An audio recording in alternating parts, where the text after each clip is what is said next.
Islam Nusantara Strategi Global Penghancuran Ajaran Islam di Indonesia melalui Islam Nusantara. Pada tahun 2004, Daniel Pipes, pendiri Middle East Forum yang juga dikenal sebagai dalang gerakan Islamofobia menulis sebuah artikel berjudul Rand Corporation and Fixing Islam. Dalam tulisannya tersebut, Pipes mengaku senang, harapannya untuk memodifikasi Islam berhasil diterjemahkan dalam sebuah strategi oleh peneliti Rand Corporation, Cheryl Bernard. Oleh Bernard, misi ini ia sebut dengan istilah religious building, upaya untuk membangun agama Islam alternatif. Bernard mengakui bahwa misi ini sangat berbahaya dan kompleks, jauh lebih menakutkan dibanding misi nation building. Sedangkan Pipes menganalogikan misi ini sebagai upaya untuk masuk ke dalam wilayah yang belum terpetakan. Ini adalah sesuatu yang belum pernah dicoba sebelumnya, tulisnya. Sebelumnya, Cheryl Bernard, yang berdarah Yahudi ini pernah mencetuskan ide untuk mengubah Islam menjadi agama yang pasif dan tunduk kepada pemerintah AS. Serangkaian strategi pun dirancang dan dituliskan. Ia memaparkan konsepnya itu dalam buku berjudul Civil Democratic Islam, Partners, Resources, and Strategies. Mereka ingin mengubah Islam, karena ajarannya yang murni tidak akan mengizinkan non-Muslim mengendalikan umat Islam, sumber daya mereka, tanah mereka, atau kekayaan mereka. Bagi mereka ini adalah masalah besar, gayung bersambut. Presiden George W. Bush Jr. menyambut strategi tersebut. Khilafah menjadi salah satu ajaran dalam Islam yang mereka hantam. Dalam sebuah pidatonya pada bulan September tahun 2006, Bush mengungkapkan, mereka berharap untuk membangun utopia politik kekerasan di Timur Tengah, yang mereka sebut khilafah. Khilafah ini akan menjadi kekaisaran Islam totaliter yang mencakup semua wilayah Muslim, baik saat ini maupun di masa lalu, membentang dari Eropa ke Afrika Utara, Timur Tengah, hingga Asia Tenggara. Tak hanya itu, dalam pidato yang sama, Bush pun bersumpah, tak akan membiarkan khilafah tegak. Saya tidak akan membiarkan hal ini terjadi, dan tidak ada seorang pun presiden Amerika di masa depan yang akan membiarkannya juga. Jika AS mampu mencegah pembentukan kekhalifahan, mengontrol minyak dan sumber daya energi lainnya di dunia Islam, maka, akibatnya, mereka akan memiliki kekuatan untuk memaksakan kebijakannya di seluruh dunia yang bergantung pada minyak tersebut. Misi yang dicanangkan oleh Bernard adalah bagian dari program perang melawan teror, sebuah perang yang menurut Presiden George W. Bush dan Menteri Luar Negeri saat itu, Colin Powell, identik dengan Perang Salib. Perang Salib ini, perang melawan terorisme ini akan memakan waktu cukup lama. Dan rakyat Amerika harus bersabar. Saya akan bersabar, kata Bush dalam pidatonya tahun 2001.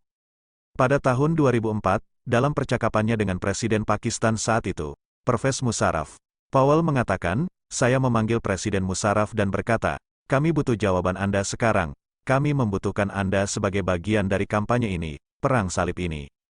Islam ala Rand Corp. Pertanyaannya, bisakah Amerika meyakinkan kaum muslimin di seluruh dunia untuk menerima Islam ala Rand ini? Tidak, Rand Corporation pun telah mengakui hal ini.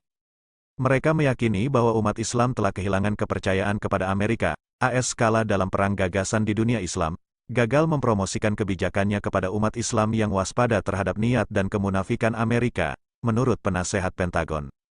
Maka dari itu, Rand Corp menyatakan bahwa dalam program ini tangan Amerika harus disembunyikan, sementara, boneka Muslim yang dipilih dengan hati-hati harus berada di garis depan untuk mengantarkan Islam versi baru ini. Lantas siapa yang akan menjadi boneka dalam Islam ala Rand Corp? Bagi mereka, mitra ideal untuk menjalankan pekerjaan ini adalah Muslim dari dalam komunitas umat Islam yang akan bekerja untuk kepentingan Amerika. Rand melabeli mereka sebagai kaum modernis moderat. Ciri dari kelompok modernis ini, menurut Bernard, adalah keinginan untuk memodernkan dan mereformasi Islam, agar sejalan dengan zaman. Lalu, bagaimana mereka mampu menjalankan misi dari pemerintah AS tersebut? Pertama, Rand merekomendasikan agar Muslim yang memahami Islam sejati dan ingin menerapkan syariat Islam disingkirkan, dengan melabelinya sebagai fundamentalis dan ekstremis, pengecut dan pengacau. Rand memberi saran kepada Amerika untuk mendiskreditkan dan menghina para pengikut Islam sejati. Setelah menyingkirkan kelompok fundamentalis, AS akan mengangkat kaum modernis sebagai role model dan pemimpin Islam. Mereka memberikan dukungan kepada kaum modernis, apapun yang mereka minta, antara lain dengan mengontrol sistem pendidikan, pendanaan, liputan media, sehingga kaum modernis bisa menyingkirkan halangan yang menghambat dominasi Amerika. RAND menyarankan, buat role model dan para pemimpin, dari kalangan modernis. Mereka harus dipelihara dan ditampilkan secara publik sebagai wajah Islam kontemporer. Modernis yang berisiko menghadapi persekusi, karena penodaan dan pengkhianatan mereka, harus dibangun. Citranya, sebagai pemimpin hak-hak sipil yang pemberani, publikasikan dan distribusikan karya mereka dengan dukungan biaya, dorong mereka menulis untuk masyarakat dan para pemuda. Perkenalkan pandangan mereka ke dalam kurikulum pendidikan Islam. Beri mereka panggung di publik, buat pendapat dan penilaian mereka tentang pertanyaan mendasar dari penafsiran agama tersedia bagi masyarakat, dalam persaingan dengan para fundamentalis dan tradisionalis, yang memiliki website, penerbitan, sekolah, institut, dan banyak kendaraan lain untuk menyebarkan pandangan mereka. Untuk strategi jangka panjang, Ran menyarankan agar para boneka modernis ini mampu membuat para pemuda Islam memeluk sekularisme, bangga dengan sejarah non-Islam dan pra-Islam, melalui kurikulum sekolah dan media lainnya. Dengan demikian, konsep mengenai syariat, jihad, dan khilafah yang benar akan rusak dalam pikiran para pemuda Islam, bahkan membuat mereka benci dan menjauhinya. Untuk mencapai tujuan tersebut, Ran juga menyarankan agar pemerintah AS mendukung pengembangan ormas yang bisa dimanfaatkan. Generasi Muslim berikutnya dapat dipengaruhi jika pesan Islam demokratis bisa dimasukkan ke dalam kurikulum sekolah dan media publik di negara-negara yang bersangkutan. Posisikan sekularisme dan modernisme sebagai pilihan tandingan untuk para pemuda Islam yang tidak puas.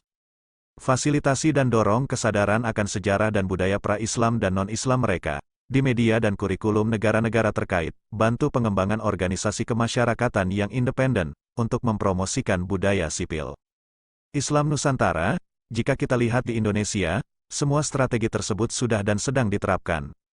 Tapi, apakah masih ada strategi lain? Ya, tentu ada. Ran juga merekomendasikan perpecahan di dunia Islam dengan menciptakan Islam versi nasionalistik negara tertentu.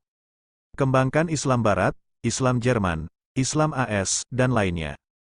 Hal ini membutuhkan pemahaman yang lebih baik tentang komposisi, praktek dan pemikiran yang berkembang di dalam komunitas-komunitas ini, bantu dalam memunculkan, mengekspresikan, dan mengkodifikasi pandangan mereka.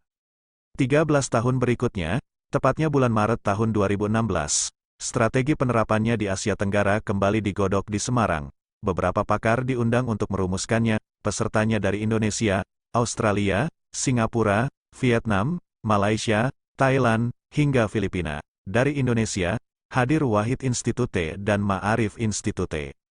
Rekomendasi dari forum tersebut dituangkan dalam sebuah laporan berjudul Counter Narratives for Countering Violent Extremism, CVE, in Southeast Asia, yang dirilis oleh Hedayah Center, lembaga think tank yang berbasis di Uni Emirat Arab yang lahir atas inisiatif sebuah forum global pimpinan Inggris. Laporan tersebut merekomendasikan 3 ajaran dalam Islam yang harus dimodifikasi, yaitu khilafah, jihad, dan al-wala, wal-bara. Modifikasi ajaran Islam tidak hanya dilakukan dengan mengubah definisi. AS juga menyarankan agar penggunaan beberapa istilah-istilah Islami mulai dihindari, seperti jihad, syariah, dan ummah, sebagaimana yang ditulis dalam laporan yang dirilis Dewan Penasihat Keamanan Dalam Negeri AS pada tahun 2016. Selain itu, rekomendasi lainnya adalah dengan mengembangkan Islam dalam konteks lokal, Islam Indonesia, bukan Islam di Indonesia. Narasi yang lebih dikedepankan adalah narasi toleransi dan pluralisme, dan bahwa Islam juga sama dengan agama-agama yang lain. Untuk membangun identitas Islam lokal tersebut, antara lain dengan mengembangkan materi khutbah dengan konteks lokal yang mengedepankan tema-tema toleransi, perdamaian, hak perempuan, dan seterusnya. Rekomendasi lebih detail dirilis pada bulan Agustus tahun 2016 dengan judul Undermining Violent Extremist Narratives in Southeast Asia. How to Guide. Laporan tersebut berisi panduan yang lebih praktis dalam mengimplementasikan strategi di atas. Sasaran utama dari proyek ini adalah pemuda dan wanita. Agar pesan-pesan dan narasi tersebar lebih efektif, mereka menyarankan penggunaan tokoh agama yang bisa digalang untuk menyebarkan Islam alternatif ini. Untuk medianya penyebarannya, dilakukan mulai dengan menggunakan media sosial, televisi, film, radio, media cetak, komik, buku, hingga kegiatan-kegiatan diskusi. Skenario Islamofobia terakhir, sebagai tambahan informasi, dalam bukunya yang berjudul Islamophobia and the Politics of Empire, Prof. Dipa Kumar menjelaskan tentang 2 skenario Islamofobia yang, menurutnya, berakar dari narasi Paus Urbanus pada saat Perang Salib.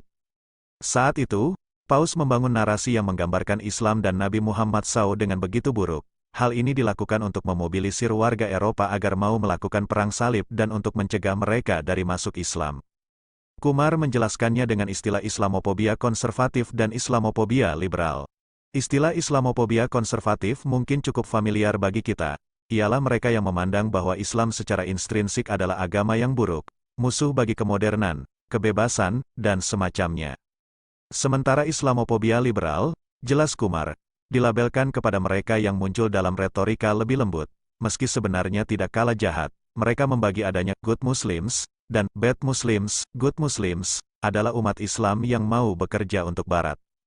Kumar menganalogikan pendekatan Islamofobia liberal sebagai penjajahan berbulu domba. Jadi, jika hari ini kita mendapati begitu banyak fenomena industri kebencian pada Islam dan ajarannya, dengan berbagai tingkatannya, tidak perlu heran. Asteris ada sebuah skenario global yang sangat besar dengan dana miliaran dolar yang saat ini sedang dijalankan, sebagai tindak lanjut dari kebencian ratusan tahun yang bermula dari perang salib di masa lalu.